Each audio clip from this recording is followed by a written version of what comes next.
At the center of the universe, at the border between the light and the dark, stands Castle Grayskull. For countless ages, the heroes of Grayskull have defended the universe against the forces of evil. Walk through the Hall of Living Pictures and learn the history and mystery of the masters of the universe. Dive deep into the mythology of Eternia, Etheria, and more. For those who know the stories of Grayskull will come the power to be supreme, the power to be all-knowing, the power to be Legends of Grayskull. Hello, everyone. Thank you for joining us today, and welcome to episode 3 of Legends of Grayskull, the fan podcast where we talk the history, the mystery, the magic, and the mythology of He-Man, She-Ra, Masters of the Universe, Princess of Power, Golden Books, Ladybird, Kid Stuff, UK annuals, newspaper comic strips, and my mind's blanked. So, what's going on, Sean? How we doing today? I am still in amazement of these intros. I'm not going to lie. Because there's a lot you remember that half the time I'm like, oh yeah, we're going to cover that eventually. I completely forgot. Oh yes, we will get there. I'm doing all right. How are you? Wonderful. Let me just check. Awesome. Okay. Sorry about that. I was getting a little feedback on my end. I just wanted to tune that down a little bit. Everything looks good. We don't need any more issues.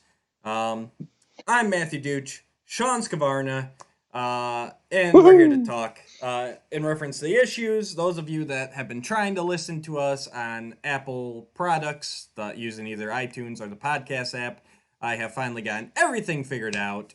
Woohoo! Yes, so hopefully you're listening to us with no problems at this point. And make sure you go back and check out our earlier stuff because it's a lot of fun. Yeah. I'm a little biased in that opinion. Well, you know what? I mean, it helps. It's almost like that's the primer for what you're going to get into with these other episodes, because we got certain things out of the way of our opinions on things that we're going to keep addressing. So you'll get to go back and see why we are the way we are about some of these things through those episodes. All right, well, Sean, so this is our 3.0. As most people know, for the 0.0 episode, we discuss a show of some sort, and for the 0.5 episode, we discuss literature. So, Sean, you picked our show for today, so why don't I let you go ahead and introduce it? And actually, I will say, I am on it. I'm surprised and not surprised that you chose this one, knowing your background, and I'll get into that in a minute, but take it away, Sean.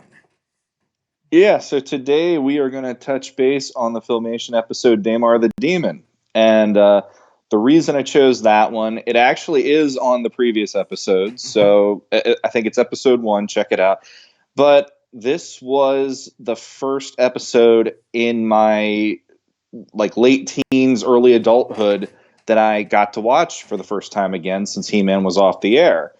And I had a couple other ideas in my head, and I'm like, no, I've already addressed this on the show. Let's go to Daimar the Demon. So I watched it last night just to get myself a little bit of a, back up and running about it, review it again, and I'm pumped. I actually forgot the goodness of it this episode. Yeah, I watched it again last night, too. Like I said, I didn't find it surprising because I knew the backstory of this being the first episode that reintroduced Sean. And I actually think that was on our Curse of the Spellstone episode. It might have been both, honestly. But anyway, you should have checked them both out. If you haven't checked out those episodes, go ahead, we'll wait. All right.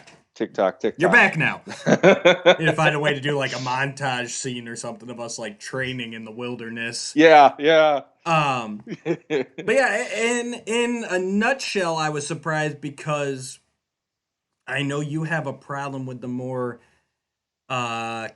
kiddie-centric, I guess you could say, episodes of Filmation. And I know you had problems with it, coming from your background, knowing the mini-comics first.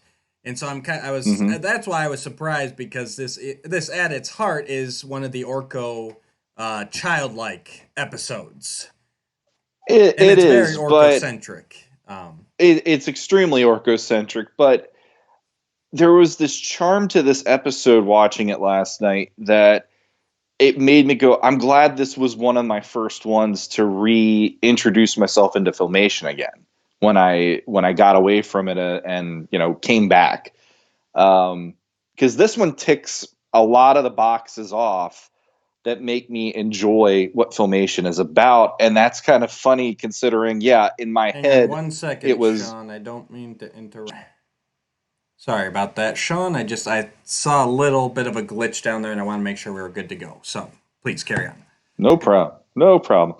So, Filmation for me, I guess I have the stereotype of it being kitty centric, but the Curse of the Spellstone completely threw that out the window.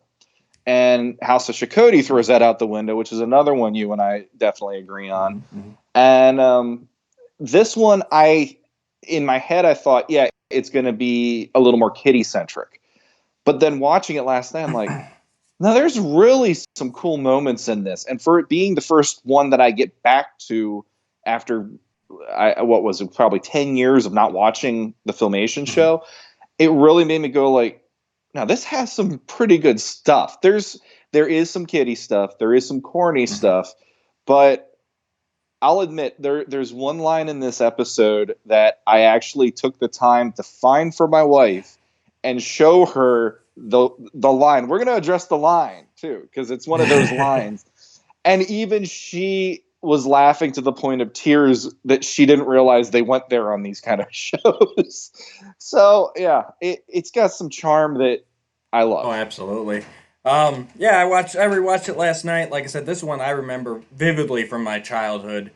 Even if I couldn't tell you the episode or much more about it, I just that scene especially ever since I was a kid, where He-Man exits the castle and it just like does that pan up, and Daimar is holding on to the rock outcropping. Mm-hmm. Like that just sticks with you.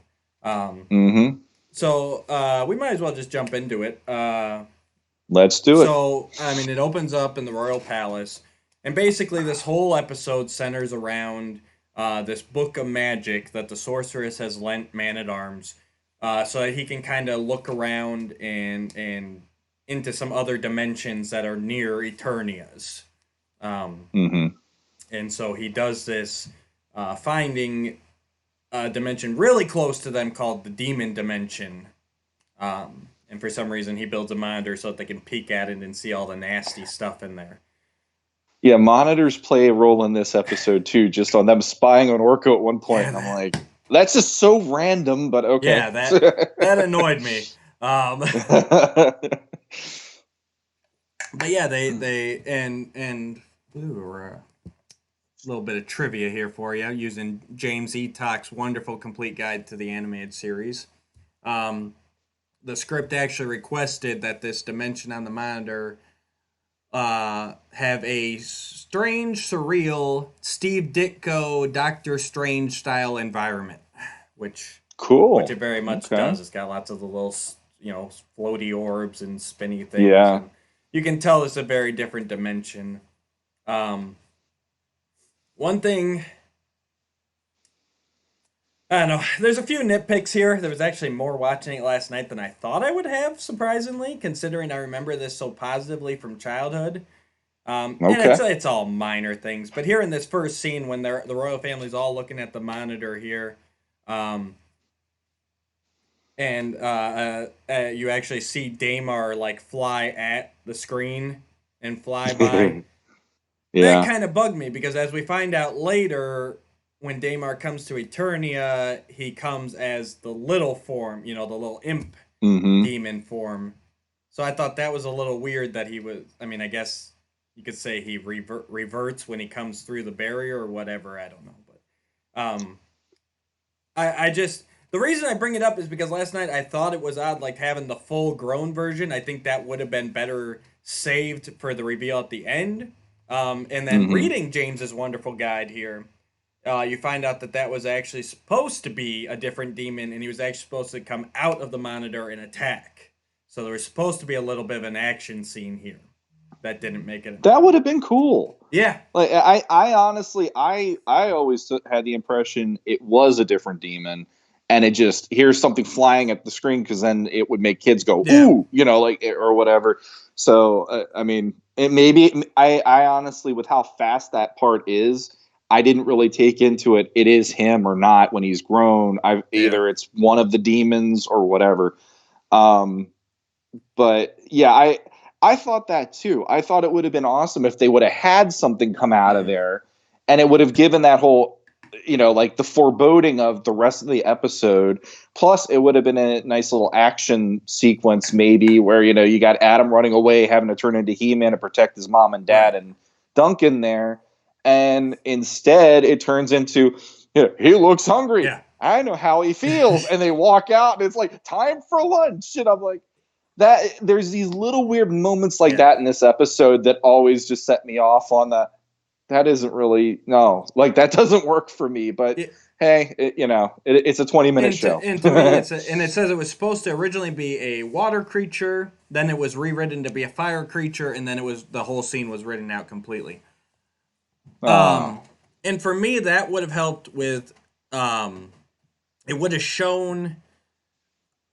It would have shown that something else had kind of weakened the barrier, and maybe that's why it made it possible for Orko to bring Daimar forth, because that part kind of it didn't bug me, because I do always feel that Orko is a very powerful magician, but it's like, okay, so the one spell he got right, like right off the bat, is summoning a guy from another whole dimension. Well, and this is something. Personally, the way the episode's set up, even at the ending, which I'm not trying to jump all the way to that now, but there is this feeling of maybe they would come back to this concept at some point, because I feel like this is one of those concepts Filmation did where it's a strong enough concept they should have went back to it on another episode, because when you see the effect that it has throughout the whole 20 minutes, you automatically know this is actually a kind of a big deal. Like Eternia and this dimension are that much, between the veil. It's like there's a very little veil between these two dimensions and stuff that, Man at Arms brings it up. It's like this is like what keeps the science and sorcery here on Eternia. It's like that's what affects that. So the idea of the balance shifting is something that I feel like it would have worked in another episode to even go, hey, something else is messing with this again or something. Oh, absolutely. Going back to my favorites, 2000X probably would have gone back to it if they had a chance. But anyway, not to go to that old, the same thing that I always say. But yes, I actually thought that was a great concept with this episode. Oh yeah, exactly. And that's the main thing about this episode. I'll say it right now, because as we go along, the pacing gets a little wonky here. But the structure and the idea of this story is what makes it great and what keeps it in my mind after all these years. Yeah, I know I jumped around a little bit there. My apologies. But I did want to say, you mentioned the line from Prince Adam about how he's, Man-Arm says he looks hungry, and Prince Adam says he's not the only one. And there's a part of me that you think Adam just kind of practices those kind of moments in his mind, to he sits in bed at night like, okay, well, if they say this, I can say this, and just to help keep up that carefree persona, because I'm sure inside, as we talked before, Adam at his heart is He-Man. They're the same person, but he's got to put on this act. So I just imagine him lying there at night, just thinking up. He's got a whole list written down next to the bed. Like a scroll and a pen. He's like, oh, I could say this, and it'll make me sound so stupid. So I know ways that can make my father think that I'm not interested in it. Right. So I know I usually get to this part at closer to the end, and you don't have to ever do this. But if you do one for this episode, a little art drawing, that's what I want. I want Adam lying in bed with the scroll with all his little excuses to get out of things. He's got some crossed off and some underlined and some oh, that's really good.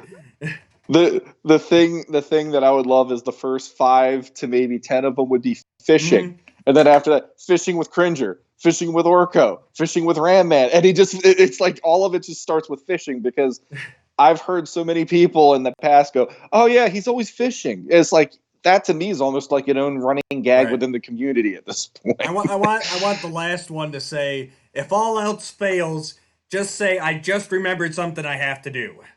Yeah. Well, that actually should be number one, maybe, now that I think about it. Then after that, I have to go fishing. I need to have lunch. I should go fishing to get my lunch. It just go through all the variations. Oh, I love it.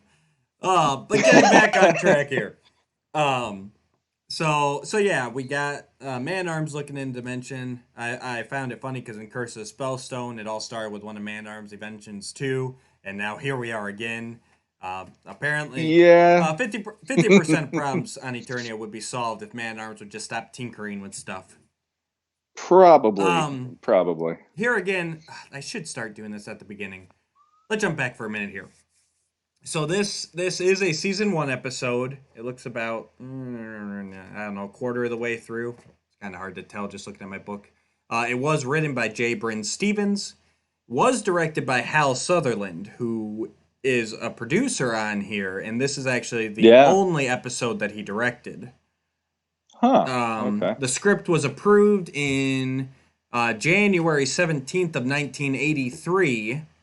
And the final revision was in September 6th, 1983. So they worked on this script for a while. Here again, we don't know the U.S. air date, but the U.K. air date was August 20th of 1984. It would have premiered much quicker in the States because the U.K. only did an episode a week. Whereas here in the U.S., we were 5 days a week, every weekend, or every weekday afternoon, right? You had a new episode. So, once again, it benefits from being a season 1 episode. This is actually one that was in the original series Bible. It was originally just titled The Demon. They had, in the first series Bible, they had some different plot synopsis. So, and you can see it went through a ton of rewrites, and we'll get into that probably at the end of this episode. We'll talk about that a little bit. All right. But so we've got the royal family all eating. We cut to Orko. He's he's being his kitty best. He's playing outside. He's bored. I don't mind it, honestly. I know a lot of people will have problems with the childlike Orko, but you know what? He's a good magician. He can have a little bit of rest here and there. I didn't mind it, actually. I mean, most kids, I don't know. I'm a hypocrite about Orko because there's times where I'm completely cool with him being childlike because of when I watched it. Like when I was a kid, I was the same way. If my friends were busy, I'd be sitting out there. I wish I had someone to play with, or whatever. And it's like now, I mean, you and I talk like this. We don't have anybody in our lives other than going this way to talk to someone who likes Master. So that it's like I still understand that to an extent. I want to talk shop. Exactly. Wish I had somebody to talk to. Well, we all get bored. I mean, now we just fill that time with laundry and dishes and home repairs. So all the fun. All the fun. So basically, he's bored. He goes off trying to find a friend, and he comes across the Sorceress's Book of Magic, which I will say this bugged me so much during the episode because every time that Book of Magic shows up in a scene, it is a different color or it's got a different cover. I don't know. I don't know if you caught that, but it was bugging me intensely. I didn't. I thought you were just going to be bugged by the fact that it just says magic across the cover. No, I love that. It's very. This is the Book of Magic. What else would it say? There's no mistaking it. No mistaking it at all. It's not the Necronomicon where there's this crazy weird evil face on it. No, it just says magic. But sometimes it's got like a white background. Sometimes it's blue. Sometimes it's pink. And I even said in my head, well, it is the Book of Magic, so it probably like changes colors constantly because there's so much magic in it. But yeah, that minor nitpick. I know. I'm getting hung up on them today. It's okay. Hey, that's one of those things I did not catch last night watching it because I was just big picture watching it last night, Right. and I don't catch that stuff sometimes. But yeah, it's the Book of Magic. It's open to Daimar the Demon, which Man-Arms had said his whole destiny, his purpose for being is to break through the barrier and enslave and conquer Eternia. And he's gonna come through. He comes through as a little imp type creature, and he cocoons and he matures into his final form there, which is the big winged horn demon. Which both of them are really neat designs. I really like Daimar's designs. His final form is menacing and imposing, and his starter form is just so, he's like the adorable little creature. Like he's an Ewok. He's, you could see them like doing a stuffed animal of him, like as a throw pillow or whatever, because he's just this little imp creature.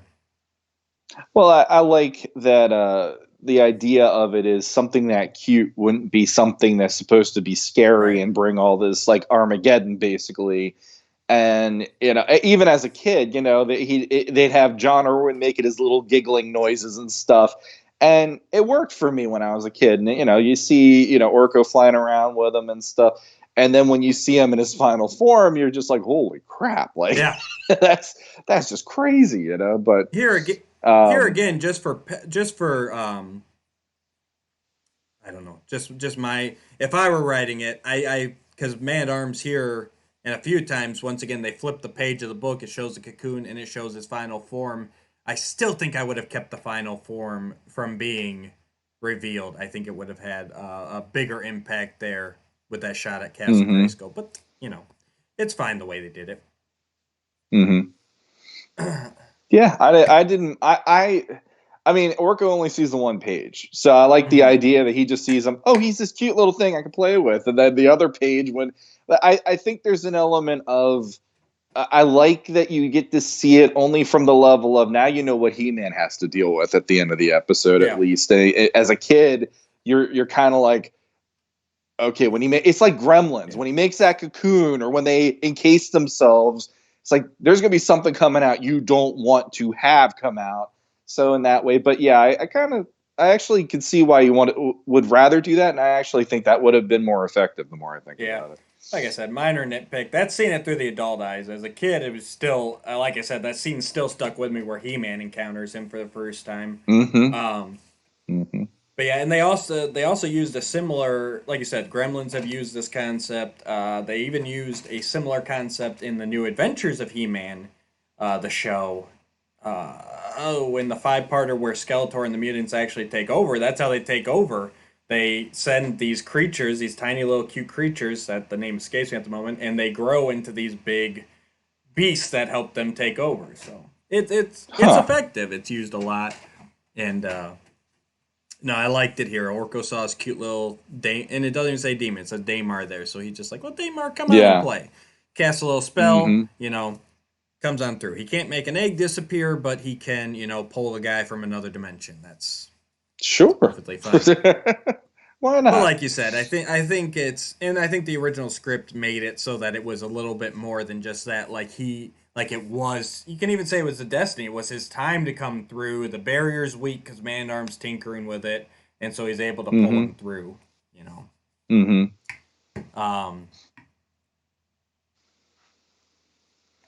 Sorry about that. My throat gets dry. So then I think at this point, right, you get Skeletor and Evelyn going a little bit here. Well, when they're having lunch, there's this weird wave that starts coming around Eternia, and it's like all of the vision starts becoming almost like it's underwater. Yeah. This wave of like waviness, wave of waving. Now that's brilliant. Yeah, no, it is. There's this like spectral wave that hits Eternia. And so, like, stuff starts happening in the palace, and that's right. Again, the whole King Randor, he's eating, but he has his eyes closed. Marlena's like, "What was that? What? And like these weird little coincidences are happening, and Man-at-Arms and Adam, they're like, "I bet I know who's behind this," and there they go to Man at Arms workshop, and we have that moment that was solidifying for me.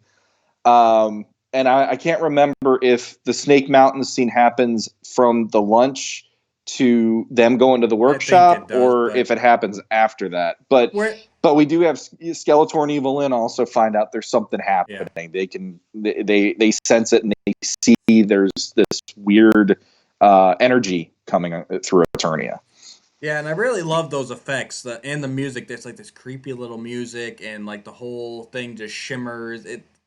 Kind of underwater, but I mean it's a very unique effect. I'll say it's not quite underwater. Yeah. There's almost a fog there, and Randor is just going to town on that leg, that turkey or chicken, whatever it is. Turkey leg or whatever it is. God, Adam said he was hungry. Randor was starving. He was. Randor's having like meditation while he's in the middle of lunch because he's just. Oh, he is. What was what? You know, he's barely opening his eyes, and he's just so focused on that leg, and it's like, you know, I don't know. It's one of those things. Again, it doesn't paint him in a good light for me as who I am about how Randor is on Filmation. It's like, yeah, you're closing your eyes while you're eating. What else are you supposed to be doing right now? You know, or whatever. But yeah, no, I like that scene. It's really neat. Everything's flying everywhere. The whole table the tablecloth comes off, and I'm not really sure how they went to Orko right away for that, or Man-Arms Workshop, but sure, it gets the story moving along. It does. I think Man-at-Arms just has it in for Orko all the time at this point. It's like there's one cat out of my cats that I particularly always gun for because I know she's the one that always gets in trouble the most. So it's just the whole, by default, it's you. Right. I blame you. Dishonor on you. Dishonor on your cow. You know, all that stuff. The Mushu? Mushu. Yeah. So yeah, and then we get the Snake Mountain scene, which here again, this I found interesting too, is that it's very much that same early season 1 Skeletor Evelyn relationship that we saw in Curse of the Spellstone. So I won't go into as much here, but once again, you feel they're very much equals. They're both gonna screw the other over the second they get a chance. And I like it. I like that Evelyn. I don't like a subservient Evelyn. She shouldn't be. She's too powerful to just be completely subservient to Skeletor, you know. She's used. Yeah. It's very much a use relationship. Yeah. But I like in the 2 episodes we've covered for Filmation how you see why they are who they are in the list, for me at least, of the villains, because like when they're on screen together, the chemistry works. The writing usually is really good for the 2 of them, and I like me liking the Shakoti episode. It reminds me a little of that, where there's that interplay between the 2 of them, and I think working together, they are a lot more scary than, you know, him and having Beastman at his side, or him having Trapjaw or whatever. There's always this between the 2 of them, they could wreck some stuff, you know, and it's fun to see them working together again on this one, which I didn't plan for that to happen. It just happened. No, there you go. And that's what I find interesting. And I think we'll probably see more of that as we go along, especially in these, you know, I won't say before we start digging, but there will come a point where we're kind of thinking a little more. Right now, we're just kind of going off the top of our heads, the episodes that just kind of, we think of He-Man, we think of She-Ra, whatever, and these are the episodes that come to the top of our head. And I just find it interesting that it's these same kind of elements that are showing up here again and again so far that really resonate. But yeah, and we'll see here. We're gonna get a little out of order here because this is where the pacing gets kind of wonky to me. Like it kind of jumps back and forth, even frivolously almost. But Evelyn will go and before we get to that, Adam and Man-at-Arms, they're talking about, you know, they realize that the picture of Daimar is gone. Obviously, he must be summoned to this dimension, because if you live on Eternia, that's clearly what a picture missing from a paper means. And honestly, I know that came off as a bit of a joke, but that's honestly how I feel. Like a lot of times people are kind of like, well, how would they get from here to there? And it's like, well, if you live in this magical world, it's not a far step to say like, okay, this means this because of magic. But then, see, like I can almost picture a Robot Chicken skit right here, and I'm not trying to turn this into a farce, Yeah. but I'm just like, okay, so Man at Arms sees that the picture is missing. They weren't on that page. Like they flipped to that page, like Orko found it or whatever, if I remember right. So it wasn't like they were focused on that. And I'm just picturing Man at Arms going, I bet Orko did this, and then you have a printer like on Eternia, who's going and finding out there's all these misprints of this book of magic, and they all are missing this Right. page. Like, well, we got to destroy the whole bunch. We're missing this picture in here, or whatever. And I can't help it. That's where my mind goes to in my older self. It's like, it might not just be Orko, dude. Right. Calm down, slow your roll. Like you said, it comes down to a 20-minute children's cartoon that Yes, we are nitpicking yes, it does. here now. Just having a little bit of fun with it. Now, so. almost 40 years later. God. Ouch. A little less than that, 35-ish. But still, but yeah, I mean, but if you put your mindset into, okay, this is a planet with talking cats and where anybody can summon things, well, not anybody, but a lot of people can just summon things out of thin air. Yeah. And this is why, here again, not trying to harp back, but this is why Eternia needs to feel like a foreign planet, an alien world, because once you get alien enough, anything is possible. Yeah. I mean, if you look at everything that happens in any of these series through the eyes of strictly an Earthling, like, you can poke holes in any of it, but this is a different world, different rules. And that's all I'll say about it here. Go check out Curse of Spellstone. I get a little more in depth on the alien world thing. But yeah, but I did love the urgency once Man at Arms puts it together. And here again, we have Man at Arms being written very well. He's very smart. He's very knowledgeable. He goes, well, and they did look at that page earlier. They talked about the whole prophecy of Daimar and everything. And just his sense of urgency with Adam, we need help. Like, he's like, man, this is... And then it cues right into that... Yeah. Once again, those scenes... Every episode, I don't care what's happening. When Adam transforms, especially when there's a sense of urgency in the scene beforehand, that kicks it up to another level for me. Yeah. That one last night, I knew that was coming. And that was the moment, like I said on the previous episode, where, 17-year-old me putting in that VHS and getting to actually watch that transformation for some reason was all I needed. It just completely smiling ear to ear and just feeling like I'm 5 again, running around in my backyard yelling I have the power and stuff, because like you said, anytime that it's, the chips are down, we got to do this. Something big is going to happen if nobody intercedes or interrupts this. And the whole the precursor before that with Man at Arms explaining Daimar is going to bring his armies to Eternia, and Adam, we need help, and it's just the urgency, the setup is perfect to have, like, okay, this is a job for He-Man at that point. I love it. I love that transformation so much now. Absolutely. Yep. And then we get He-Man there, and I think it's actually a little before this. We get the convenient monitor monitoring the palace grounds, and just happens to see Orko and Daimar run by, which. The timing is amazing on that. Yeah, and especially because I might have been able to buy a low morph as like a wide shot of like just the palace grounds. Yeah, but it's literally like you. Well, for those of you on YouTube, like how you can see me and Sean right now, like it's literally like a close up, like it's zoomed in on them.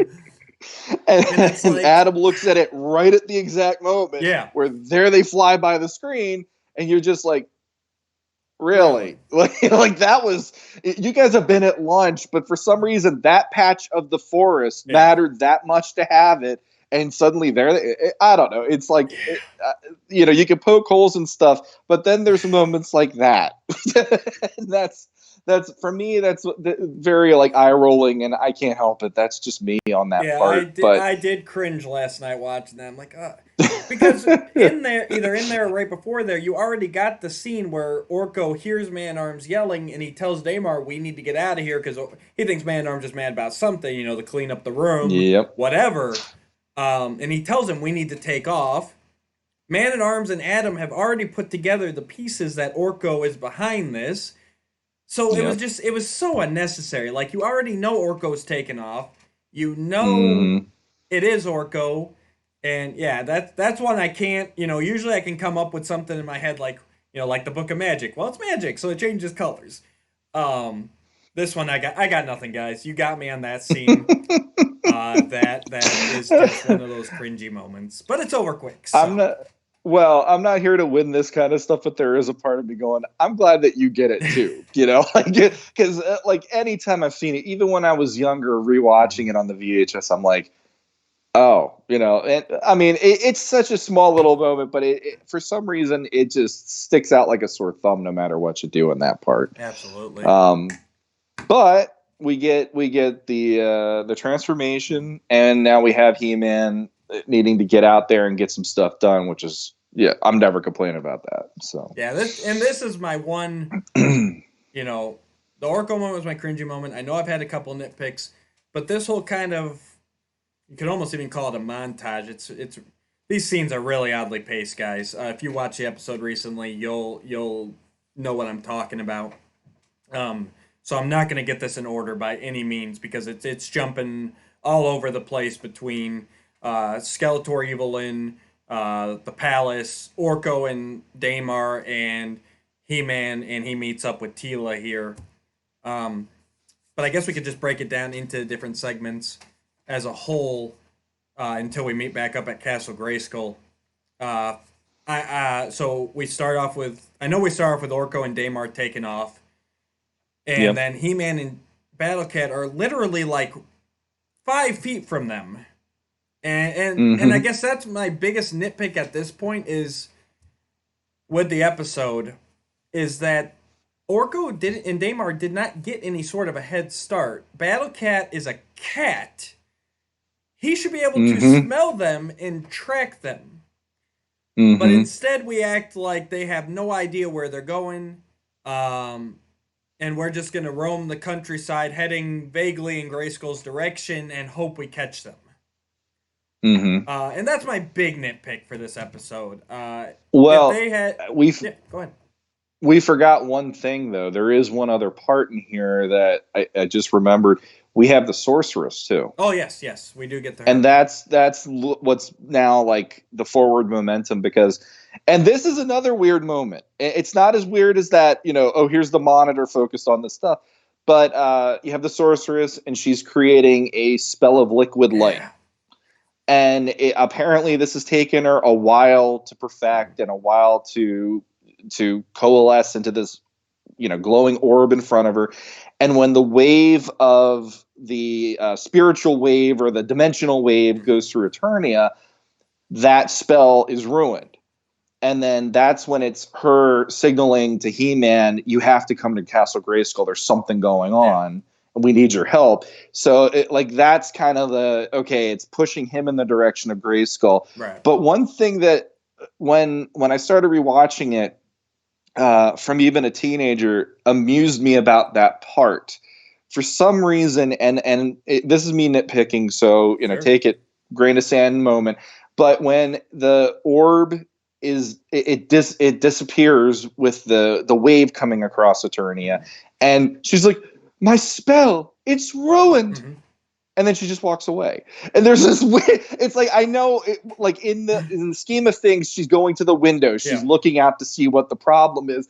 But with her talking it up as sounding like it took her how long to make this spell work, she's kind of like got this, oh, well. And she just just moves on with her life. I feel like, no, you're allowed to get mad. You're allowed to stomp your feet here or something. I just feel bad, Yeah. but it's like, no, we got story. Let's get to the actual meat of the story. But I don't know. That always struck me as an odd paced moment too. Yeah, it's since we're talking the odd and pacing. it is because actually that scene comes a little later because He-Man's got Tila with him by the time the sorceress Yeah, contacts that's him.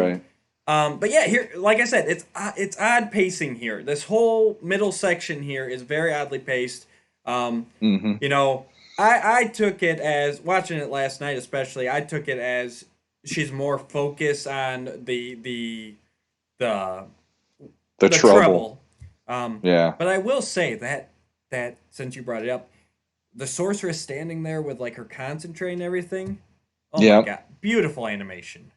You can Mm-hmm. really you can feel the energy in her. She looks like she's really concentrating. I mean, it just plus those backgrounds, the backgrounds of Grayskull. I love that weird chamber room. They never really gave it a name, as far as I know. Yeah. But the inside architecture of Grayskull is just amazing with all the weird statues and everything. And the columns that like spiral around, and I've Yeah, it's always an loved that. organic design. Yeah. I've always loved the Yeah, inside of Grayskull and Filmation. it's like, for as much as I like 2000X, I still think there is something to the Filmation design, because 2000X had it way too regimented as a castle. And even as a kid, I always had it that Grayskull was something more of an organic thing that just developed over Right. eons, not here's somebody building a structure, and even the original concept that Mark Taylor did, it was never supposed to have clean lines and stuff. It was always this just Yeah. Morpheus kind of a shape.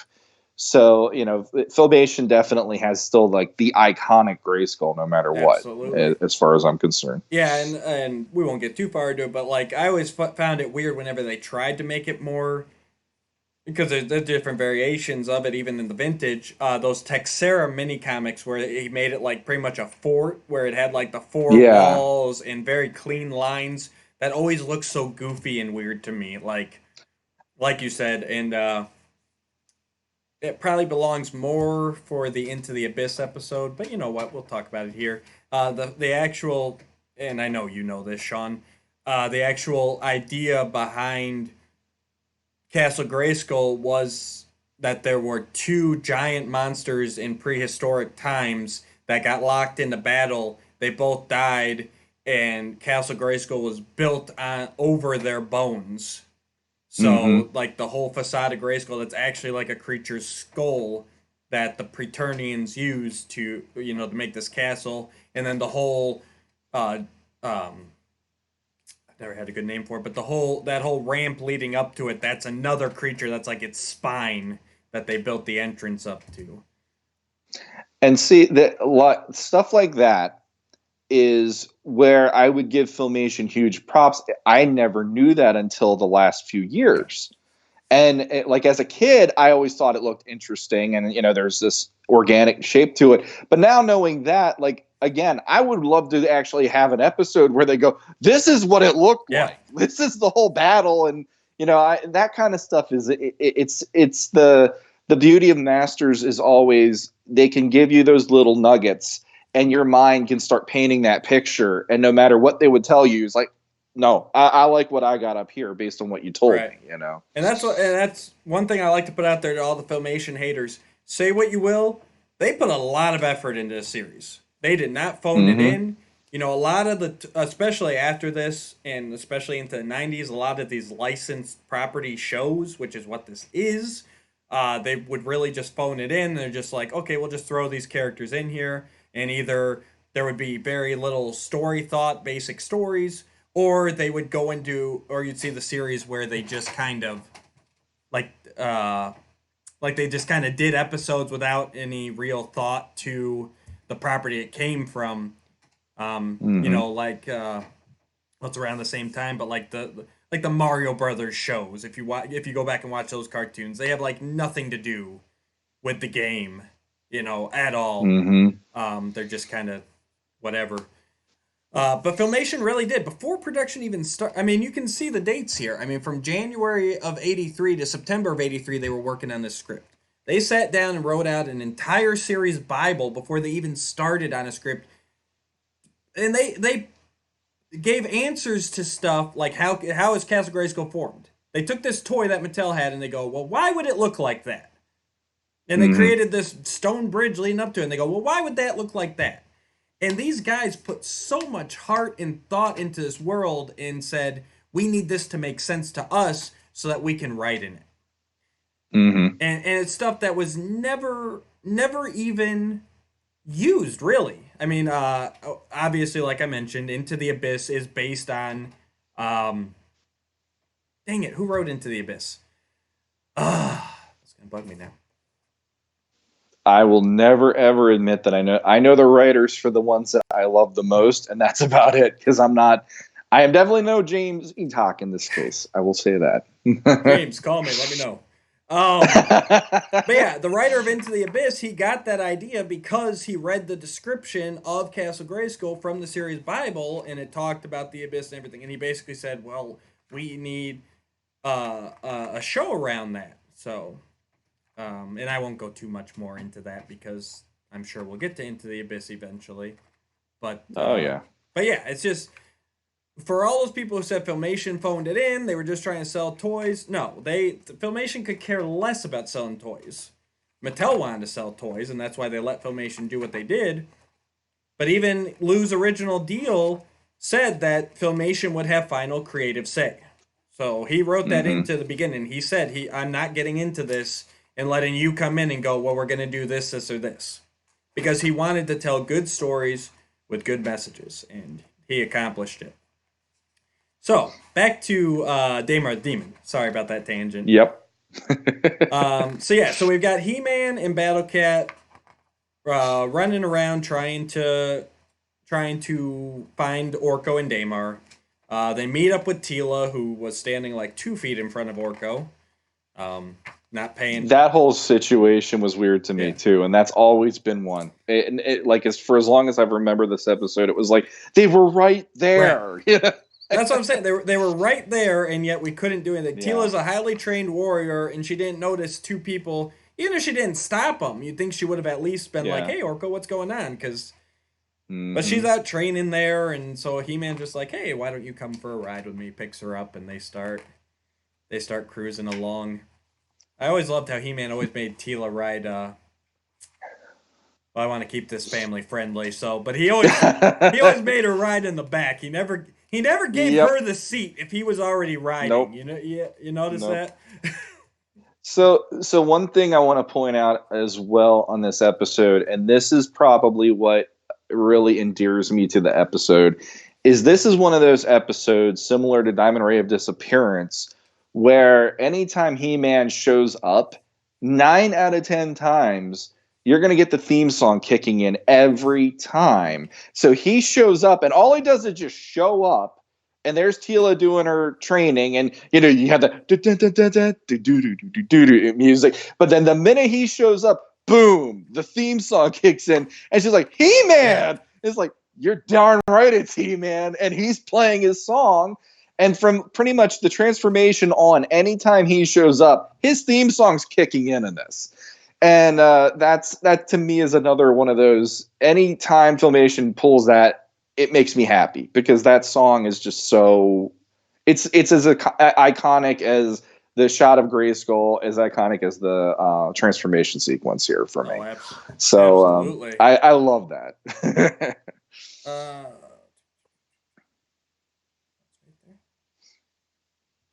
Sorry, I was really trying to look this up. Okay, so yeah, I agree with you. Oh, it's Robert Lamb. Thank you. Sorry about that, guys. I had to look that up. I wanted to say Robert Lamb too, but I couldn't remember for sure. So yeah, Robert Lamb wrote Into the Abyss. Okay, I feel better now. Sorry about that, Sean. There we go. No problem. Sean knows I've actually texted him after we've gotten off, either just talking or on the shows before. I've texted him and been like, it was this or it was that, because I can't let things go if I can't remember. Well, I figure, the whole purpose of this, we always said you wanted to talk about this stuff and spotlight it in a way where it'll get fans involved, or Yeah, get people to reminisce. But then the other part I know for you is you want to get the facts, I and do. I'm just the guy who's along to just make my little, I'm basically that guy, and you're the facts guy. You're Joe Friday, just the facts, Just the man. facts. That way. And I'm the guy going, I like it because it's playing his theme song and it's awesome. So it's like, duh, And I like to get the Shabooty. facts right because there's a lot of false information out there and a lot of people who say stuff just assuming things, and I don't ever want to do that. I want to spread good information and give my opinion too. So There you yeah, so go. basically we got He-Man and Tila join up and they're basically just running around all over. The sorceress will Yep. eventually contact them and then they'll head to Grayskull. And that's the thing. That's pretty much them this whole middle segment. So I don't know why we needed. I mean, they'll keep popping up, and things will happen. There's a scene with them where plants are growing giant. This wave keeps hitting a little more frequently.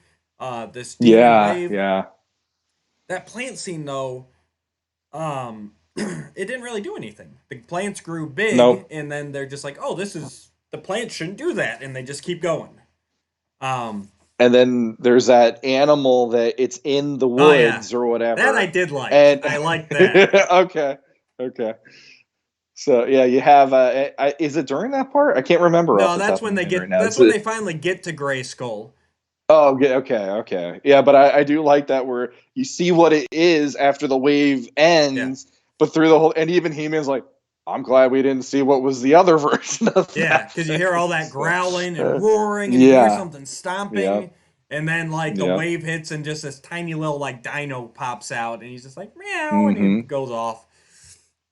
I just thought of something here, and I'm not trying to tangent again because I know we're tangenting a little bit lately, Yeah, but here's something that could have been an interesting thing they did, and I'm sure they didn't do it because of the time constraint. But the fact that He-Man is already in the mix here, it might have been a really interesting episode for them to mess with the power of Grayskull even. yeah, And they never once, when these waves hit, there's never once a moment where He-Man either doesn't have the strength or yeah, doesn't have, or maybe even the worst of it could have been, what if Cringer and Adam showed up for a yeah, minute? And it's like, what the heck's that about? And it could have ruined things. And instead, it's like anything magical is messing up except for right. He-Man and except for Battle Cat there. Yeah, that's true. That would So have had. just a little something to throw a wrench into the theories on this even No, more. that But that would have been pretty good. I will say that in another deleted scene, Act One, did originally end with with vines entangling He-Man, Battlecat, and Tila. So I think that's the uh, payoff to that plant growing scene. mm-hmm. But then they cut that and it just became nothing. But like Sean said, at the same time, Skeletor's affected, Evelyn's affected. Um, the sorceress is getting really weak, very weak, and she seems to be the most affected, oddly enough, considering He-Man's power isn't affected at all. Mm-hmm. Um, I did, And evil. Oh, sorry. Yeah, I was just gonna say Evil Lynn actually gets her hands on the Book of Magic even yes, too. Then, but I think I'm pushing a little further because I'm having a hard time remembering like the chapter and verse here yeah, we're myself. not Now, gonna like you said, remember. it's It's all an odd muddled. order. I just been going. So basically, that was He-Man and Tila's journey, and they're at Castle Grayskull. Yep. Skeletor Yep. and Evil Lynn. Evil Lynn is sent to go find out what the problem is. She ends up breaking into the palace very easily. Did not like that either. And takes the book of magic. I liked her freezing the royal family there and man arms and everything. mm-hmm. That was cool. And then taking the book Mm-hmm. of magic. I just didn't like how she just like I'm here. It's like, well, why don't you Yeah. just do that all the time until eventually you win? Yeah. So it Well, that's how they did it in the movie. yeah, They just showed up right there and boom, that's how they boom. won. So, So yeah. she steals the book of magic. She takes it back to Skeletor. They figure out about Daimar, and so they plan to go track him down too. But to Mm-hmm. enslave him and for Skeletor to use him as his own goon, basically, it sounds like. There's never really a clear cut plan here for the evil warriors either. Yeah, I just remember it, like all of the stuff happening on Eternia is making him just feel like there's basically it's the typical, if you want to go very ground level Skeletor plot, it's, there's power and it must be mine, and that's it. And that's basically what you get here, because when she gets the book back to him, he actually says, I must harness his power, it must be mine, and that's about it. And from there on, it's just Skeletor wants the power, but you don't really know, like, does he know how to get that power? Right. I mean, it's like shackled to Daimar. It's not like, I don't think that's something he can take upon himself. It'll be, okay, I'm going to enslave Daimar, but, I don't know. It's the whole tiger by the tail thing with this idea that Skeletor has. So. Yeah, and it never really feels like Skeletor has a clear-cut plan, especially once we get to Grayskull here. I was making this up as I went along! Yeah, honestly, I think this episode could have done fine without Skeletor completely. I think there's enough of a danger from Daimar that you didn't need another force. But yeah, I think the only thing that it adds is like a ticking clock element of who's going to get there first and who's going to sway Daimar first, basically. And I do feel like Skeletor's part in this is so minimal compared to everything else that's happening. I think you're right. If he wasn't in it, it really wouldn't have mattered. Yeah. There's too many other moving parts. Yeah, I mean, he works for when we finally get to the end there, and we'll get to that. But yeah, sure. If he'd been written out, I think the episode still would have stuck with me as much as it does. So yes, and that's the last we see of the palace. Man-at-Arms never attempts to try and come help. The king and queen are fine. Take the book of magic. It's like the mugging. It's like, take my wallet, leave me alone. Okay, we're good. I'm not going to call the cops. They won't do anything. If that book isn't back by the due date, I'm fining you, Skeletor. So then it's just Orko and Daimar, which here again, it's basically just them traveling. Orko decides that they have to go to Grayskull because the sorceress will basically hide them out from Man-at-Arms. It's not quite the runaway Orko episode. No. But it's pretty close. It's Man-at-Arms is mad at me. I'm going to take my new friend and we're going to go visit the sorceress. Yeah. And then Daimar, when they're getting close, he gets really tired. I think the episode could have benefited too from kind of showing the passage of time a little better. Because at times it feels like, oh, this is happening one right after the other, but then, like here, it feels like, okay, they must have been traveling for a bit here.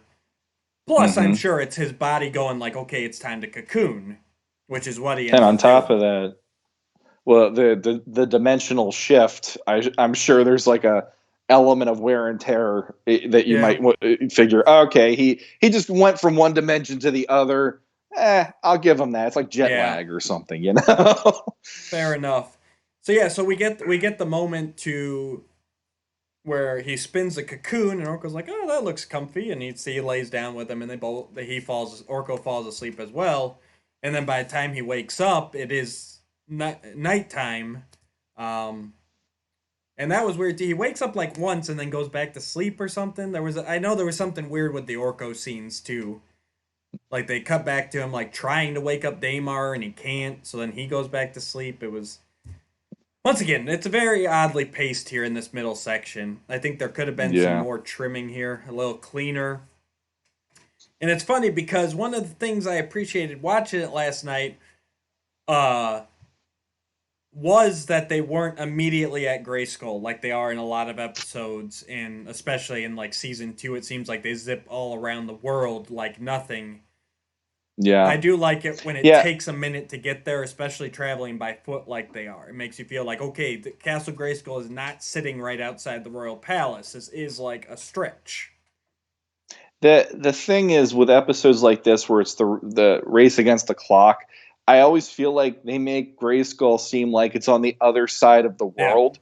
Because that's kind of... I actually was thinking that too, watching it. Like, usually they'll be right outside of Grayskull within minutes in certain episodes. And then there's other ones like this where they're going through the forest, they're going through this, they're going through that. And it's, the whole, I'm trying to get their sorceress kind of a thing. And it's like they did that intentionally, I'm sure, on this episode to just build in, the race against time aspect. But It really did feel like it took them a third of the episode just to Right. get there, which normally wouldn't happen, in my opinion. But Right. And like I said, I appreciate it being a journey, but just the way the scenes are set up. It could have yeah, taken the same amount of time, but with cleaner scenes, it wouldn't have felt as long. Um, agreed. but then we finally get Orca wakes up. It's the middle of the night, and he finds that the cocoon has grown and it's empty now. And I like that shot. I like that Yep. shot with like just a big hole in the cocoon. And he's like, "Well, where are you?" And then he finds the big footprint. And he's like, "Okay, this is weird." And Mm-hmm. then he heads towards Grayskull on his own, and this finally sets up our ending here. Once they get to Grayskull, it all kicks Yeah. back in. It's like, okay, this is Yep. the episode I started watching again. Yeah. Um, Eh, yeah, go ahead. Well, we get the good old by the power of Grayskull, I command the drawbridge open. It's like, I love that yeah. opening Grayskull that way. I don't like Uh-huh. the either the I don't like it when the sorceress just opens it or when it's just open already. I like that, and it even to me, I'm sure it stemmed from the original two halves of the Power Sword opening Castle Grayskull because he uses the Mm-hmm. sword every time. He doesn't even just say it. Uh-huh. He uses the sword to command the drawbridge open. I like that Mm-hmm. way of still having the sword be the key to Castle Grayskull, even with the abyss there. Because in the mini comics, in the Mm-hmm. comics where they used the actual sword to open it, there was no abyss, and you could just walk right up to the door and put it in.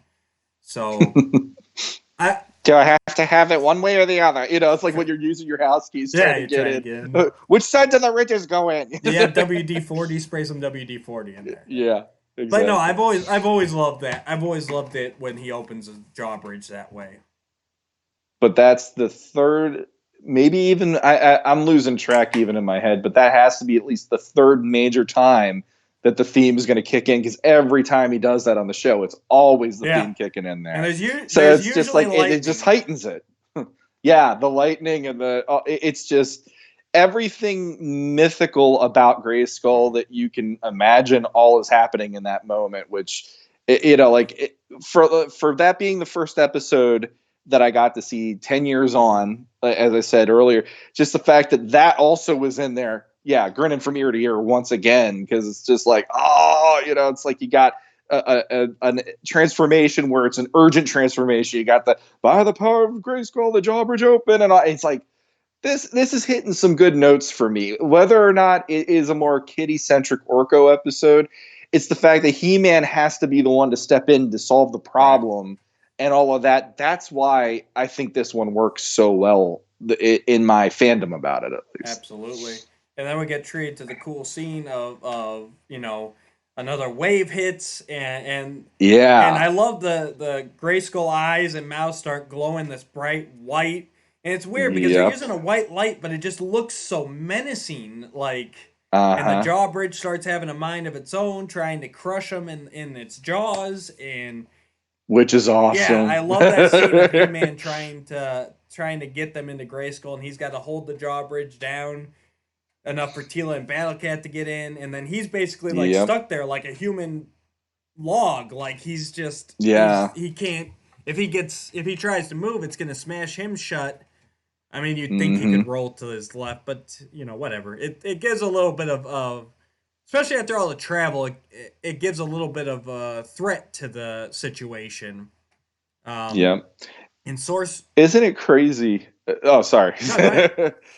Isn't it crazy that a skull faced uh, building or a skull faced whatever castle having glowing eyes is what makes it Yeah, look a lot creepier than just having the skull face, typically. and white glowing like that. It's not even like red or Yeah. anything. It's like just a bright white Well, light, and as a kid and even as an adult, you're like, man, that looks like so bad. Like, here I'm going to share with you and the oh, listeners one of the things that gives me the living creeps that to me it's nightmarish, okay, and my wife rolls her eyes every time she hears me address anything that has to do with okay, this. So in the early 80s, there is a song that to me is a creepy ass song to begin with. There's something about it that just every time I hear it, it just gives me the spooks. called Total Eclipse of the Heart. I'm willing to share this with everybody. Eclipse of the Heart? Total Eclipse of the Heart is a creepy song to me. Bonnie Tyler's the piano bit in the beginning is a really spooky piano. The way that whole bit comes in, it's like this somber, really depressing piano riff they keep playing. It always gave me the creeps growing up. And you dance to this at song, dances in school. Absolutely. And it is what it is. But the video to that I didn't see until I was a teenager, probably in freshman year of high school, maybe a little older than that even. So I only knew this song. And a friend of mine told me she finally got to see it, because she and I were like, we would talk about that song if we heard it on the radio, and there was a little bit of that creepiness between us of like what we thought about it. And she's like, yeah, I saw the video to it. And she's like, I don't know what I just watched. And I'm like, well, what do you mean? And she's going through the video, and she gets to the part where the glowing-eyed choir kids come out and start singing. And so I'm like, you got to be crazy. Like, what's this about? And finally I see it. And the thing about the Grayskull in this, and the thing even about Faker, when we get to Faker in the Filmation, is I have this creepiness about anything where there's glowing white eyes on anything automatically makes me scared out of my living mind, because it makes the impression that there is nothing there as a soul to anything anymore. And so the idea with Grayskull in this, having that, it reminds me of how I feel watching that video. It reminds me of how I feel watching the movie The World's End with Simon Pegg, where the whole town has been taken over by aliens, and anytime they want to let you know they're an alien, boom, their eyes explode in white and their mouth does too and everything. And the director loved Total Eclipse of the Heart. I found that out in an interview, and I'm like, it all stems from this. It's creepy. And so, like, it's true. It's like every kid could look at Grayskull and be like, it's Castle Grayskull. He-Man draws his power from that. The minute you put damn glowing eyes on the thing, it's like I'm getting PTSD about a freaking Bonnie Tyler video from the 80s. So there you go. So now everybody... That is my biggest tangent, and I promise I'll shut up. Now everybody knows what I'm going to do as soon as I get off of here. You're going to drive me nuts with that song for the rest of my life now that we're on this podcast. I have never seen the music video for Total Eclipse of the Heart. Oh, you have not? I never really sought out music videos. I'll listen to songs on the radio, whatever, but I've never really sought out music videos. And obviously, when I got MTV, we're talking the mid-90s, so I doubt it was in rotation then. No, you would have probably caught it on VH1 Classic by that point, and that's how I think she saw it. They were doing like an 80s... hold on. I gotta decline that. There you are. But they were doing like a 80s thing or whatever, and she caught it in rotation. And to be honest, I've caught it on rotation if I have YouTube playing. So there's an element of like every now and then when I start hearing that piano, I'm like, I can't watch this, and I'll leave the room or I'll shut it off, because my wife is like, you are creeped out by the weirdest things. I'm like, no, it's that element of there's nothing in them. I might agree with you. I'll have to check that out, because I've never seen that. But I will admit, this is crazy here. It does it to me here with this episode. This is crazy. So no, but the other thing about everybody's calling me now. That's a great. There you are. The other thing about it for me is that if you look at just the way it's filmed, it was actually filmed in an insane asylum, or no, I shouldn't say insane asylum. It was filmed in a abandoned mental facility in England. So there's also an element of when you look at the architecture in that video, it already got like this creepy vibe. So again, going back to the glowing eyes of Grayskull, the weirdness is all happening and all that stuff. Yeah, and then it just sets me down that path. I just want to say to everybody, hello, and thank you for joining us on episode 1 of Total Eclipse of Our Hearts, the ultimate Bonnie Tyler podcast. We're going to dive deep into the deep cuts of Bonnie Tyler music videos. What else can we do to make the mythology and the magic. This is the welcome to episode 1 of Sean's balled up in the corner screaming, no! Turn around, Brian, and shut up!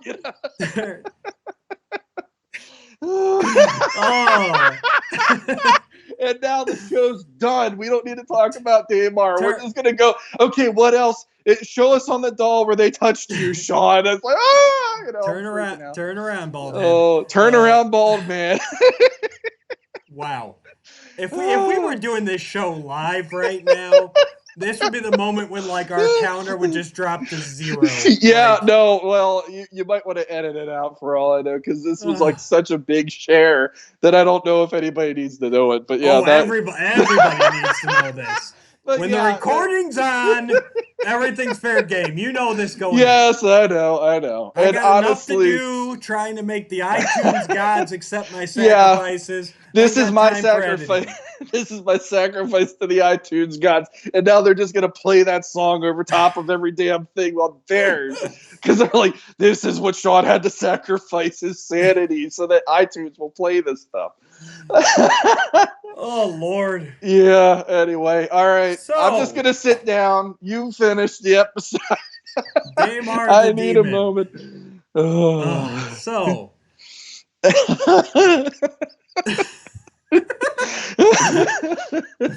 Oh, That was boy. great. So yes, very creepy. Yes.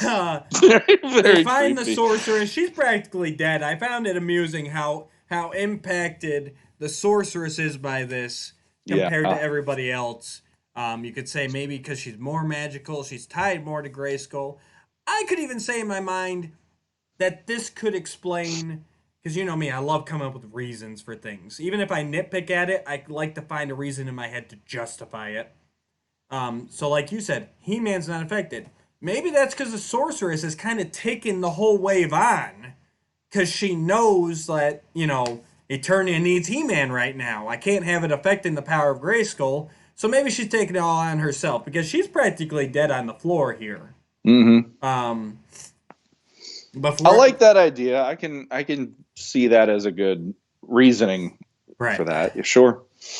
She's practically dead on the floor. He-Man, the wave subsides. He-Man's able to come in, and the sorceress says, you know, you've got to go face this guy. I don't know why. But for some reason, I always love this quote from the sorceress, and it's actually written as one of the memorable quotes in the book here, so I'll read it. There are visitors outside, one who searches for you, and the one for whom you search. Yeah. I don't know why. For some reason, that line always stuck with me.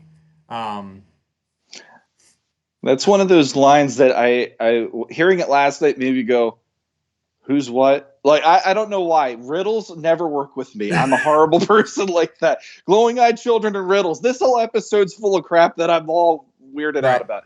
But I like that too, because there's this like foreboding about that. Right. And then the next scene after that is He-Man walking out. Yeah. And you're looking out with him, and you see the feet, and then it does a slow pan up until you see Daimar standing there in his full form. And he's actually holding on to the top of that ridge that covers the bone bridge leading up to Grayskull. And then you get that. I do find it interesting that you knew that was John Irwin. Did you know that just from that did the giggles, like the Kitty Daimar voice? Did you know that just from watching it, or did you hear that somewhere? It's just John Irwin has that voice. It reminded me of there's many times on the show where he'll have a voice similar to that, and it's always just it's John Irwin. And I the widgets. Squinch, yeah, it's very squinchy with a little squinchy, yeah, and so that's why I'm like, okay, it's John Irwin. But then when we get to Daimar in the adult form, it's Lou Scheimer. It is then, very if good. I got that right. So there you go. I got a little knowledge here. But I like how they did that, where it wasn't just, okay, here's John Irwin doing a grown-up voice. I like that they actually changed voice actors and did the modulation on his voice to give it that feel. The other thing that I loved about Daimar's design when we see him in full glory in this part is he actually feels like the devil at the end of Fantasia. And I always thought that even when I was a kid, and that's one of those, that segment in Fantasia was always the one that stuck with me because it was the one that had the most impact. So seeing like, I don't want to say, I'm not trying to joke about it, but there is like, it's like the version in Fantasia is like, that's like evil incarnate. This version with Daimar is almost like this is dad bod evil incarnate in a way, because he's got the pudginess, but the face and the overall look about him is like almost, you know, like an homage to that, which I think is awesome. And while he does look pudgy, I will say he still felt. Let me see if this will catch this. Yeah, I could. Yeah.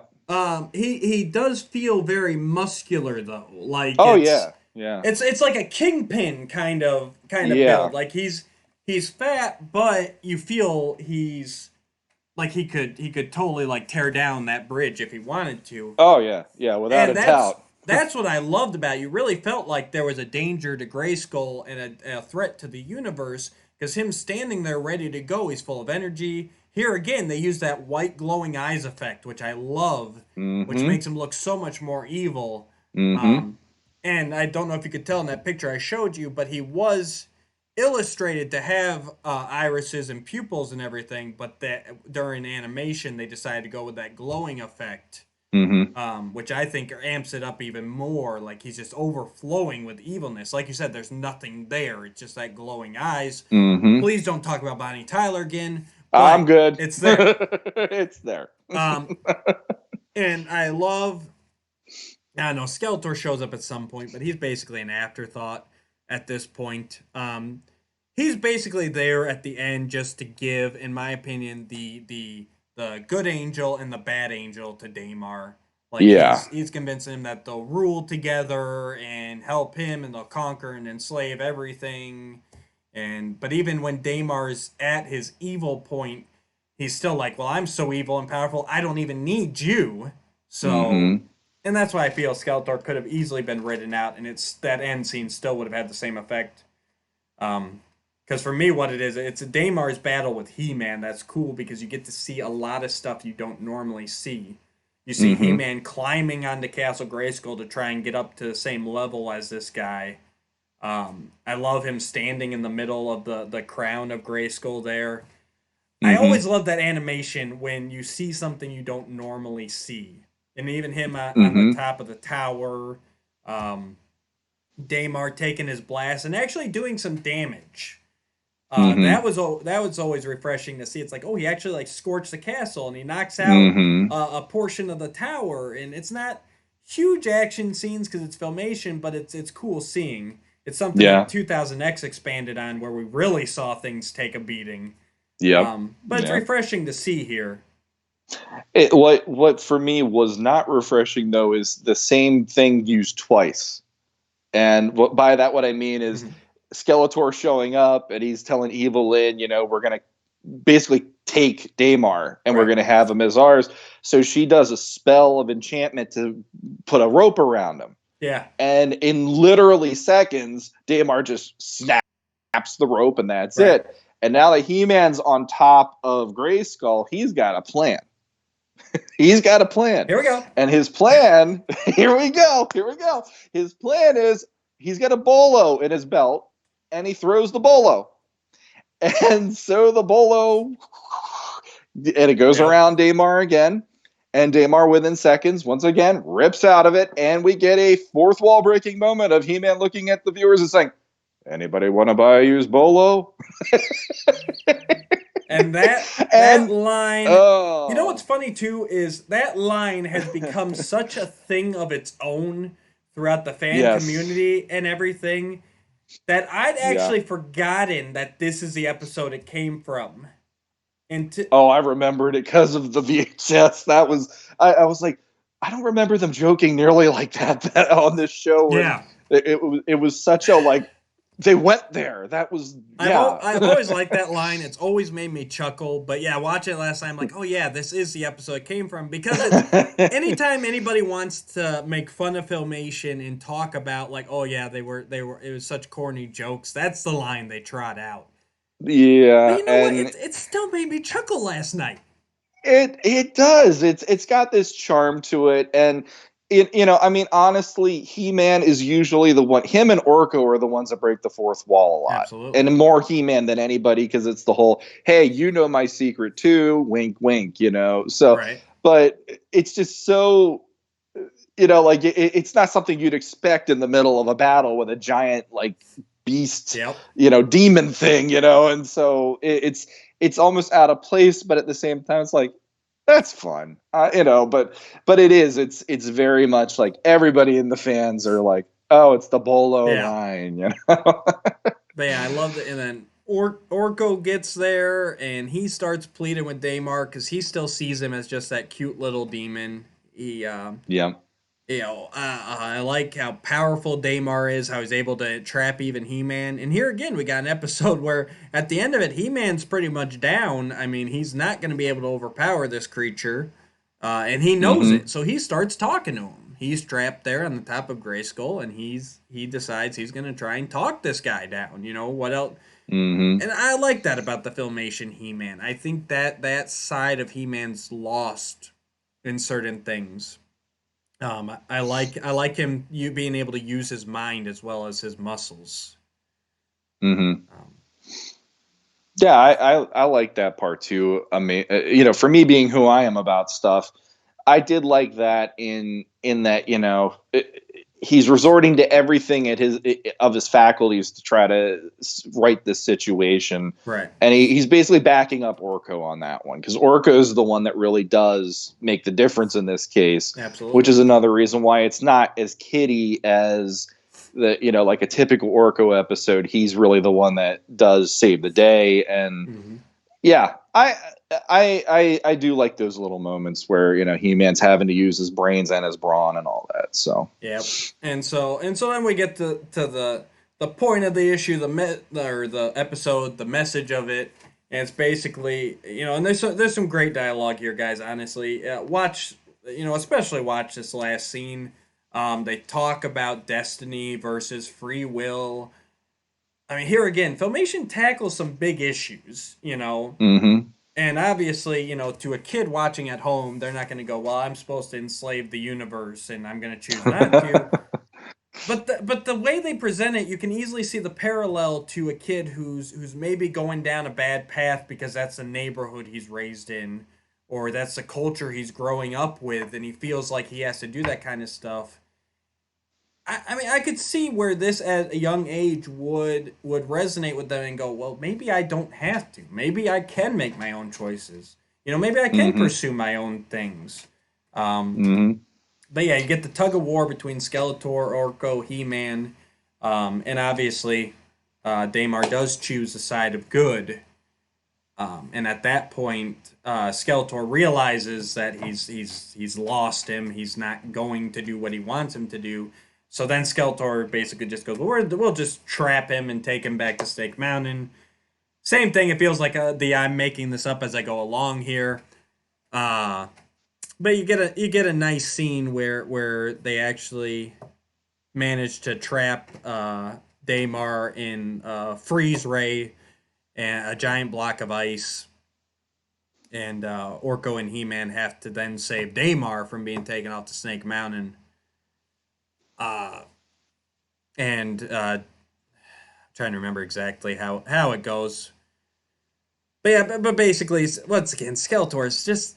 I hate to keep harping on it, but Skeletor is such an afterthought in this episode Yeah. that it doesn't even stick with me, even having watched it I last night.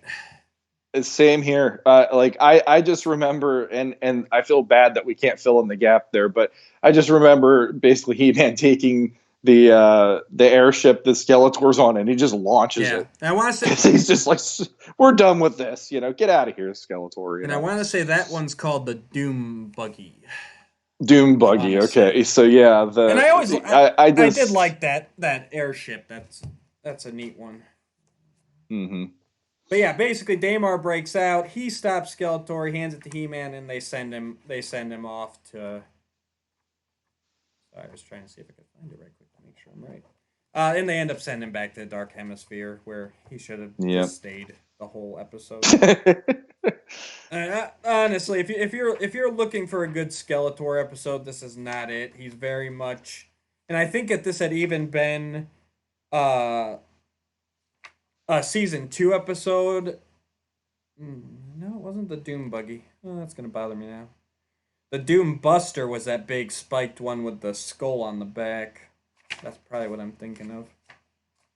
No, that's gonna bug me. Yeah, I never knew that one. To me, was just like his generic ship. So I honestly don't know the name myself of that Yeah, I one. know it's got a name, but yeah, I think if this had been a season 2 episode, that Skeletor probably wouldn't have even shown up on it. I think the only reason Yeah. he's there is because it is still a season 1 episode. I think your analogy of, him being the devil on Damar's shoulder and He-Man being the angel, or Orko being the angel, I think that works pretty well, because that's really the only part where he plays that there's a pivotal thing of he's trying to do one thing.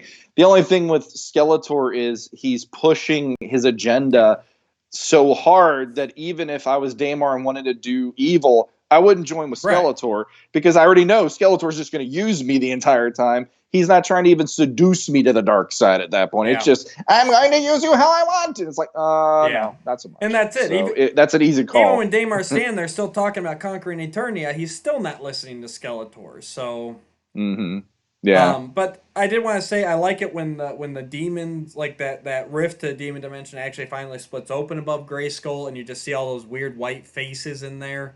They really keep using that white glowingness to show as demons, so that's really interesting. And then of course Damar makes the right decision. He says, "I'm gonna go against my destiny. I'm gonna return to the demon dimension." And here you feel like this could have, like you said earlier, it could have been expanded on in another episode where maybe the heroes actually go into the demon dimension, and maybe join up with Damar to help him over there. I would have liked it. Yeah, I would have liked them revisiting it somehow. I think it easily could have been. So yeah, I mean, basically that's the episode. Like I said, it's got some wonky pacing, but there's some awesome animation. Filmation animation is beautiful. Great backgrounds. I love how they did the different effects and everything. But I think this story could have been cleaned up a little bit. I think it needed like one more script revision. Yep. Here's something else that I just thought of, though. So I'm not a big fan of like the cliche endings in the way that I mean that is the final moments of the episode when you see the rift closing, it turns into a rainbow. And I'm not a huge fan of that. That's where for me it's pushing it a little bit for some reason, because we're talking about a demon dimension, and so like it closing and having a rainbow is not the equivalent of ET's ship taking off and having a rainbow in the afterblast of its rockets or whatever. It's like, okay, the thing about that now my mind is going down the rabbit hole with is if he just okay. They have Damar saying to He-Man and He-Man saying to Damar, they're friends now. Right. So he's made friends, and that's an element of you can't be necessarily as dark as you were to conquer something knowing you have a friend now. Right. And so him going back to that dimension, would that offset the balance? True. Because now he's not driven to do what he was supposed to do. And the whole rainbow aspect of that makes me go, does that mean Damar is a kinder, gentler Damar? Which now, how does that affect Eternia? Because in the beginning, the ground rules were the veil between the dark dimension and our dimension of Eternia. That's a very, very, like a very interesting balance, a very delicate balance that Man-at-Arms sets up. So I'm almost wondering, did that mess up the balance even? So like I said, if they could have revisited it, that would have been an interesting way to do it, where, okay, maybe they need to turn him evil so that it offsets the good or something. I don't know. Like, they set up these rules and then they never revisit those rules. And the way it ends, it's on such a nice note for it being a demon who's supposed to conquer, that there is a certain amount of, well, then you could have had traction going back to it and maybe saying, well, he went back there and maybe his dimension destroyed him because he wasn't evil anymore or something, or who knows? I don't know. Like I said, it's a rabbit hole. It is. I'm not trying to be that guy, but it did just make me go, well, it's something I'd like to at least address real quick. And Filmation never would have given us that story, especially if they had to turn Damar back to the evil side. I mean, you could also say maybe he just turns back going back through. Because if you go by the beginning, he was the full Daimar. And then when Orko pulled him through, he was the child Daimar again. So maybe when he goes back through, it He's a reverses it, and child he again. actually reverts back to his evil ways.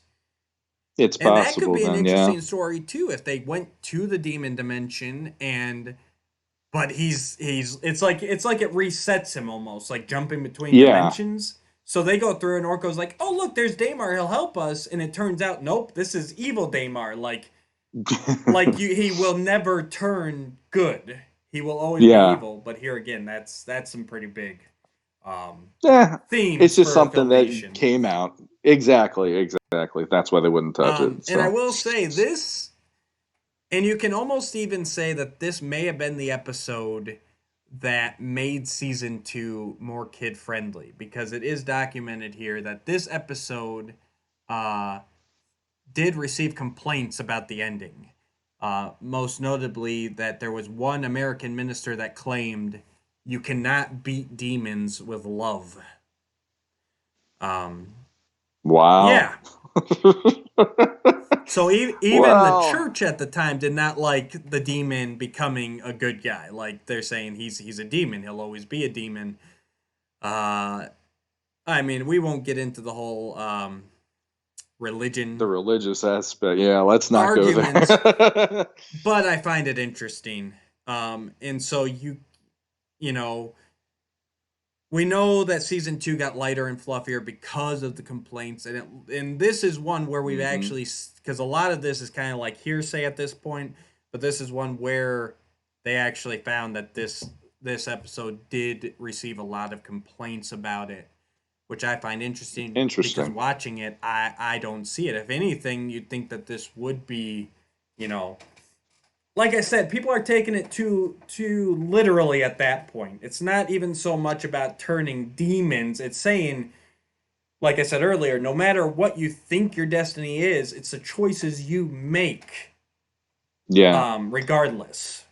So Well, the in that era too, they had the whole deal where they were pushing the idea of kids are being seduced to demons and worshiping Satan because here we have Dungeons and Dragons and Skeletor and everything else. So it doesn't surprise me that the argument or the yeah, complaint is there.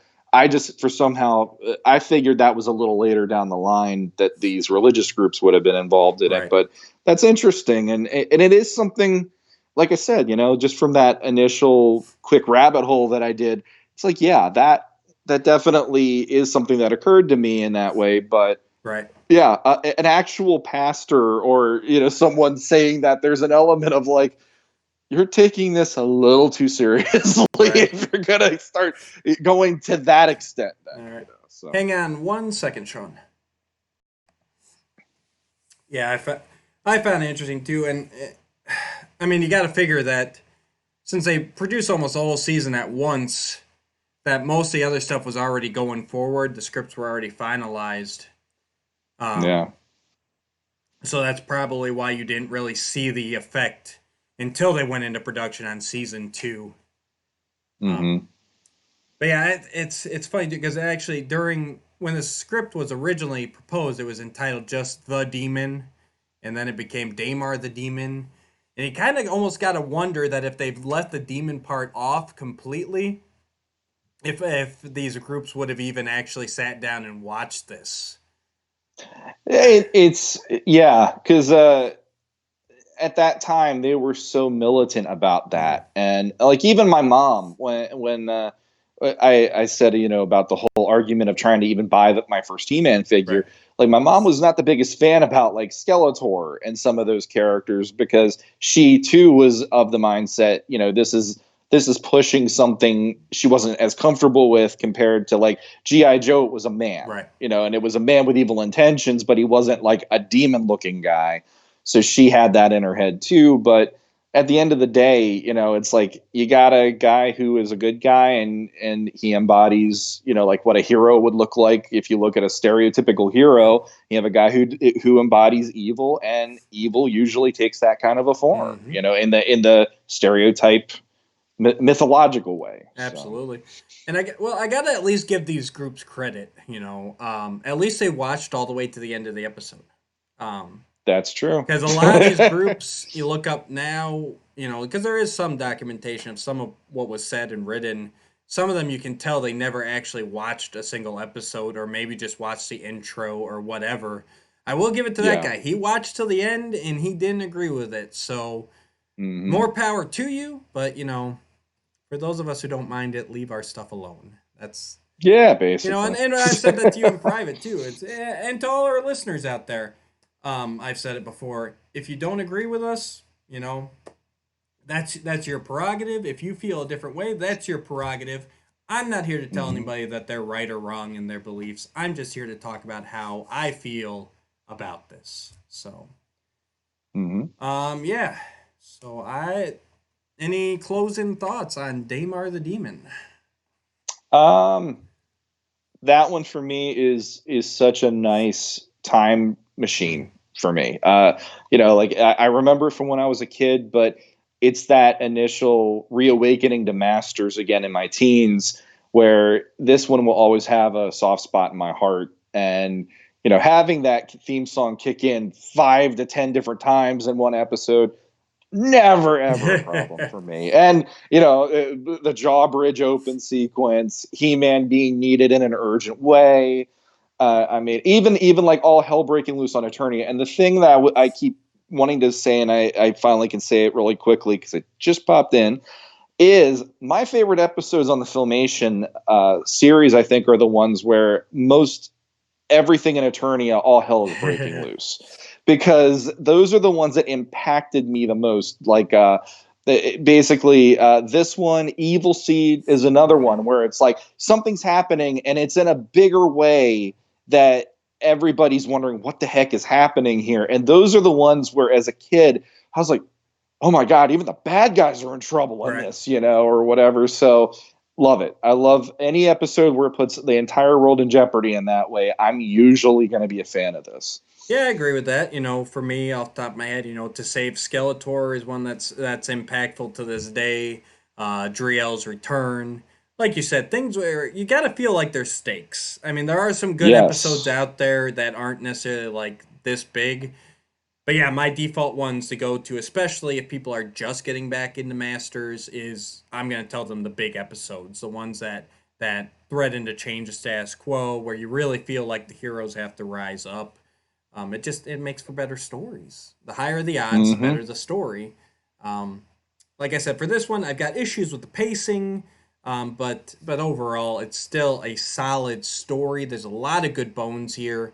I would love to see this revisited in some future incarnation. The new Netflix show. I think this would be an awesome template, and I think they could really.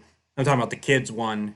The one that's supposed to be the Kevin Smith one, I'd really, I don't want to see them retread too much. I think this would go better towards like a new series for kids that starts over at the beginning and use this structure, because the bones of the story are solid. It is a race against time, evil dimension, crazy stuff happening on Eternia, and at the end of it, showing that you get to choose your own destiny.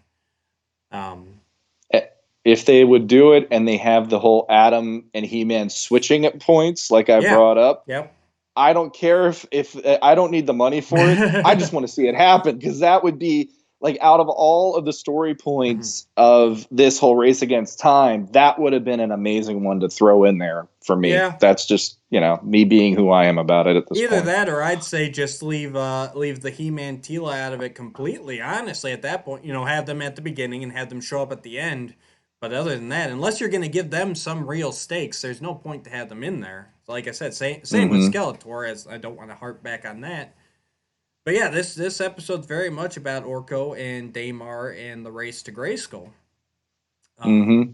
So, but but I can't ignore the pacing issues. So for overall, I would probably say a 6 out of 10. It's an above average episode. Good premise. But the execution in the pacing of the scenes just brings it down for me. I might be through rose-colored glasses about it, but I'd probably give it, and this will surprise me by saying this, because it is an Orco-centric episode, I'd actually give it an 8 out of 10, because of those moments that I already talked about. The urgency, the amount of times you hear the theme song kick in every time He-Man's doing something heroic. And I got to give it a little bit of a rating for that, for the fact of, anybody want to buy a used bolo? I mean, I'm not the biggest fan of that in Masters stuff, being older. But for some reason, there's this charm to that line where I'm like, no, you sold me. Yeah, I mean, John Irwin, God bless you, man. You sold me on that line. I mean, it's such a weird moment, but it's so, it works for me just to have that corniness right there. There you go. Like I said, it's a really good episode. I highly recommend everyone check it out, flaws aside. But yeah, I think that about wraps us up. I'd say so. Make sure you guys, if you could, if it's not too much trouble, like, subscribe, maybe even share. For those of us who are listening on the audio podcast, we thank you. Same thing there. If you could subscribe to us, or maybe even head over to our YouTube channel, that'd be really cool. Go ahead and give us a subscribe. You'll get notifications when a new episode is posted. Check us out on Facebook, Legends of Grayskull, or me and Sean are both on there quite frequently. Check our personal pages out. Check out October Sun, and that's your Instagram, right? October Sun with the O's being zeros, which I know Matt already rolled his eyes at on one episode. But if you want to find me on Facebook for the art, it's October Sun Art, just spelled out. And also on iTunes, since I know we just got that solved this week, Matt did a heck of a lot of legwork and a heck of a lot of. I mean, he and I was throwing links at him, going, maybe it's this, and he's like, well, why don't we try this? Yeah. And boom, he solved it this week, and it was great. We don't have ratings on there yet, so if you're listening to us on the iPod or the podcast app on there, feel free to throw a review, drop a couple stars if you like us. Yeah. So, and Sean has promised me that he'll actually send me links at some point so that I can start putting his links down below. That's right. Yes. I'm horrible at self-promotion. I'm going to just say that right now. Go ahead and make sure you join us next time. We'll be getting a lot more recent, and we will be talking about the current run of He-Man and the Masters of the Multiverse by DC Comics. You may be surprised at some of our thoughts. I might be surprised at some of Sean's thoughts, because we have managed to not talk about it to each other yet. So we will. We're basically like, new issue came out today. Yeah. That's it. We want to save it all for you guys. We want you guys to be there when we tell each other that they're wrong. Just kidding. Like I said, if there's ever anything you disagree with, just know it's not hard feelings. It's our personal preferences. If we're covering something you don't care for and you feel like you have to skip an episode, skip that episode. Join us next time, because we are jumping all over the place. So with that, I will just say, until next time. Until next time.